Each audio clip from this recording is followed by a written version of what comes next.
Bonjour à toutes et à tous, bienvenue sur le plateau d'Informatique News. Aujourd'hui, nous avons le plaisir de recevoir Géraud Rosenkrantz. Géraud, bonjour. Bonjour, merci de me recevoir. Merci d'avoir accepté notre invitation. Géraud, vous êtes Sales Director chez Denodo. Alors, on va parler un peu de votre entreprise pour faire différente d'habitude. On va parler de votre entreprise, comprendre en fait ce qu'elle fait et comprendre aussi son cœur de métier. Géraud, qui est Denodo ? Denodo est une entreprise éditeur de logiciels hispano-américain. Donc on a été fondé dans un laboratoire de recherche informatique à La Corogne en Espagne.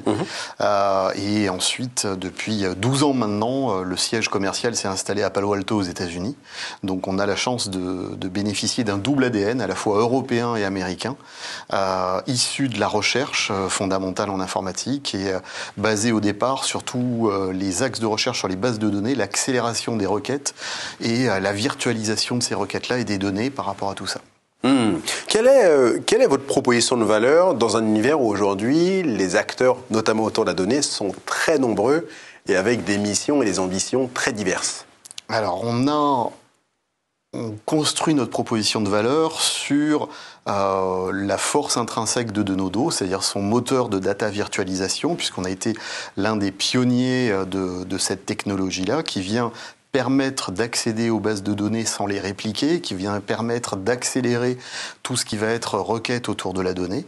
Et sur la base de ce moteur-là, on a monté une plateforme de data management de manière à pouvoir offrir à minima les notions de data intégration, de manière pleine pour les entreprises, les logiques de data management avec tous les axes. Ça ne veut pas dire qu'on fait tout à 100%, mais on est capable de s'adosser avec des outils qui sont déjà dans l'entreprise pour être capable de couvrir tous les besoins, à la fois sur l'accès, sur la gouvernance, sur la sécurité, sur la performance et tout ce genre de choses. Et enfin, du coup, on devient un utilitaire, une plateforme qui permet de mettre en œuvre aujourd'hui tous les concepts et les approches de data fabric et data mesh. Et je dirais que la proposition de valeur, si on doit la synthétiser au travers de tout ça, ça va véritablement être dire on apporte de la simplicité et de la vitesse aux entreprises dans un monde de la data qui est assez complexe, assez siloté, assez lourd, et on va apporter une neutralité entre guillemets, puisque nous, on est totalement agnostique en source et en cible, et on vient faciliter justement les stratégies data et digital en raccourcissant les délais des projets et les coûts des projets.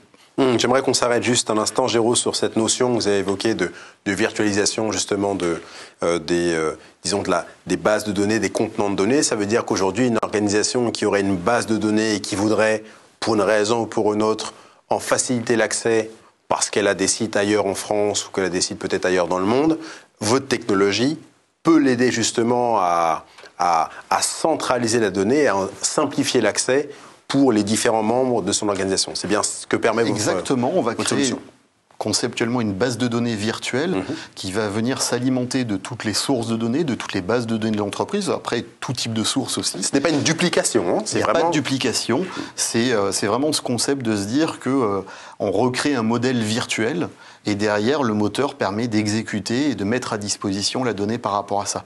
Et donc, dans cette course à la centralisation de la donnée pour l'usage, qu'il soit analytique ou digital, on vient permettre de dire, de fait, vous avez des silos, de fait, vous avez des cycles projets extrêmement longs pour centraliser ces données. Vous allez pouvoir le faire virtuellement, c'est-à-dire créer un ensemble centralisé virtuel avec les mêmes atouts et les mêmes performances que si vous le faisiez physiquement. Et donc, on vient accélérer tous ces cycles de projets autour de la donnée. Comment est-ce que vous aidez aujourd'hui les entreprises justement à mieux vivre cette transformation numérique dont on parle beaucoup, qui s'est accélérée énormément depuis le début de la crise? Quel rôle vous jouez aujourd'hui? Quel est ce rôle de facilitateur qu'est le vôtre pour les organisations? Alors il est double, il est à la fois sur le fait de se connecter aux sources de données et d'être d'une certaine manière un interpréteur générique, puisque quel que soit le format, la localisation physique, quelle que soit la technologie sur laquelle on va se connecter, on va tout remettre dans un seul et même format. Donc ça va être beaucoup plus simple pour l'entreprise, c'est nous-mêmes qui effectuons la transformation de ces formats-là. Ça peut être par exemple des sources qui viennent d'SAP, des sources qui soient sur des API et qui a besoin de remettre à plat, etc. Et on va remettre tout dans un format tabulaire, comme dans une base de données normale. Et derrière, ça c'est la premier niveau, c'est une vraie simplification puisqu'on retrouve tout directement centralisé dans un même format. Et ensuite, c'est tout ce qui va être exposition-consommation, puisqu'on va offrir une consommation unique, à la fois pour être capable de requêter ces données-là avec tous les outils analytiques du marché. La plupart du temps, on va dire que c'est du SQL pour être capable de requêter ça, et on est totalement compatible là-dessus. Et en même temps, sans aucun développement, on offre à chacune des vues et des requêtes disponibles une capacité de se connecter en mode API. Donc on va permettre de digitaliser les services de données pour les rendre disponibles auprès des applications consommatrices.